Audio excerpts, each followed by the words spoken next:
Hello, I'm Sebastian. Welcome to 9 Trees podcast. Today, I will summarize and review the book.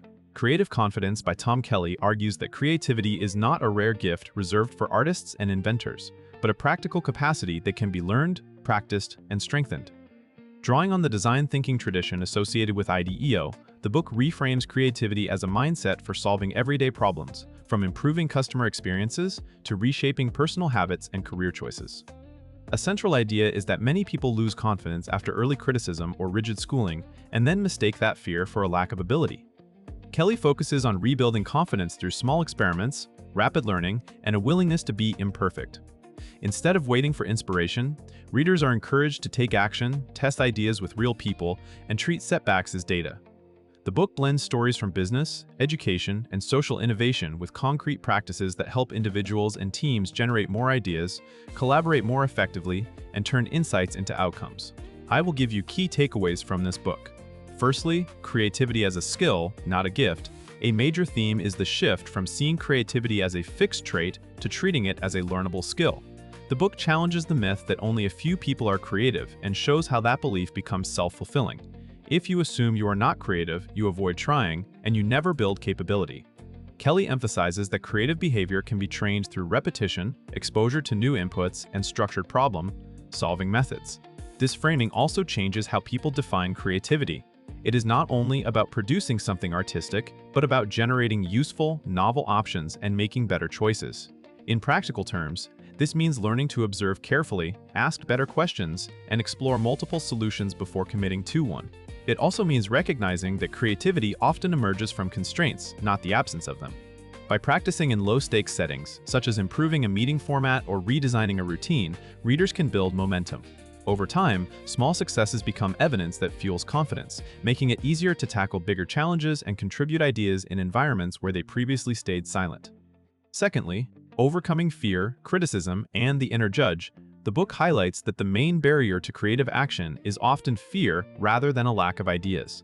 Many adults carry memories of being corrected, mocked, or graded, which teaches them to avoid risk and aim for safe answers. Kelley describes how an inner judge forms, a voice that predicts failure, discourages experimentation, and makes originality feel dangerous. Rebuilding creative confidence requires separating identity from outcomes. A failed attempt is not proof of inadequacy, it is information about what to try next. The book encourages readers to normalize discomfort and to treat early drafts as prototypes instead of final performances. Techniques include lowering the stakes, sharing unfinished work with supportive peers, and using clear, constructive feedback instead of vague criticism. Another approach is reframing anxiety as a sign that the work matters and then channeling it into preparation and action.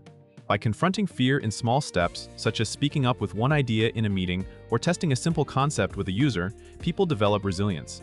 This emotional skill is essential because creative work requires repeated exposure to uncertainty and the humility to learn in public. Thirdly, design thinking and experimentation for real problems. Creative confidence connects creativity to a disciplined process, often associated with design thinking. Rather than relying on sudden inspiration, the book promotes a cycle of empathy, idea generation, rapid prototyping, and testing. Empathy comes first because good solutions fit human needs, not just technical or managerial assumptions.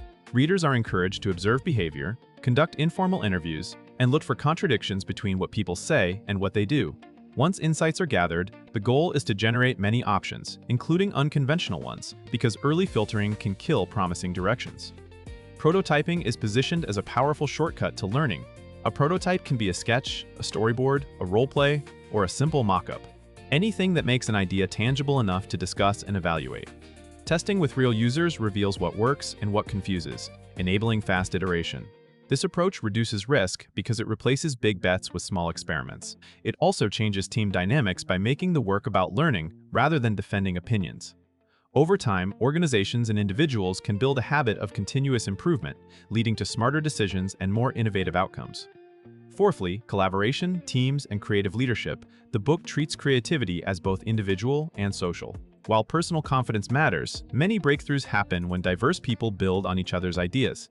Kelley explores the conditions that help teams become more inventive, psychological safety, respectful debate, and a shared commitment to learning.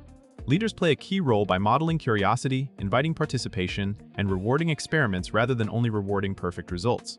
The book underscores that brainstorming and ideation are most effective when structured, time-boxed, and supported by clear problem framing. It also highlights the importance of roles that encourage progress, such as facilitators who ensure balanced participation and builders who turn talk into prototypes. Another collaborative principle is that ideas need advocates, not just critics. Constructive critique can improve quality, but premature negativity shrinks the pool of options.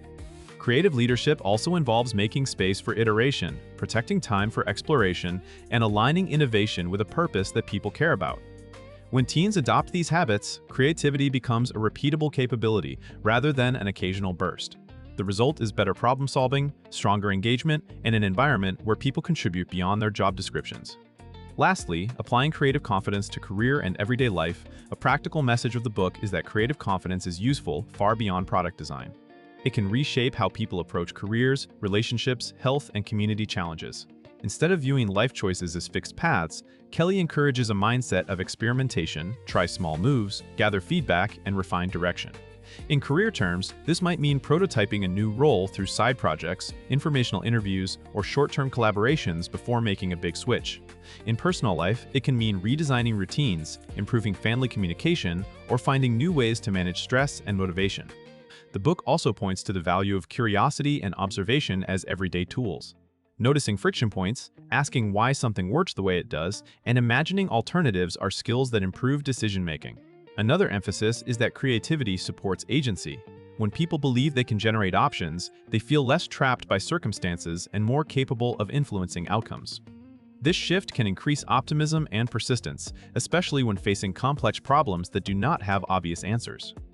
By practicing creativity in daily contexts, readers build a durable habit that makes them more adaptive, resourceful, and confident over time. In conclusion, this book is well-suited for professionals who want to innovate without being labeled creative, managers trying to build more inventive teams, entrepreneurs and students learning how to test ideas quickly, and anyone who feels stuck in routines or intimidated by uncertainty. It benefits readers by giving them a clear reframing of creativity as a learnable behavior and by emphasizing action over perfection. The practical value is that it helps people reduce fear, generate more options, and make smarter decisions through experimentation, which can improve both work outcomes and personal satisfaction.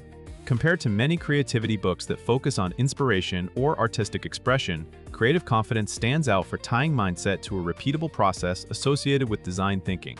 The focus on prototypes, real-world feedback, and small bets makes the approach easier to apply immediately, even in constrained workplaces. It also addresses the emotional side of innovation, showing how confidence is built through evidence and practice, not hype. If you want a book that blends motivation with pragmatic methods for turning ideas into tested solutions, this one offers a balanced, actionable path that is worth buying and revisiting. If you would like to support Tom Kelley, you can buy the book through the Amazon link I've provided in the podcast description. After reading the book, please let me know what you think and share your thoughts. See you around.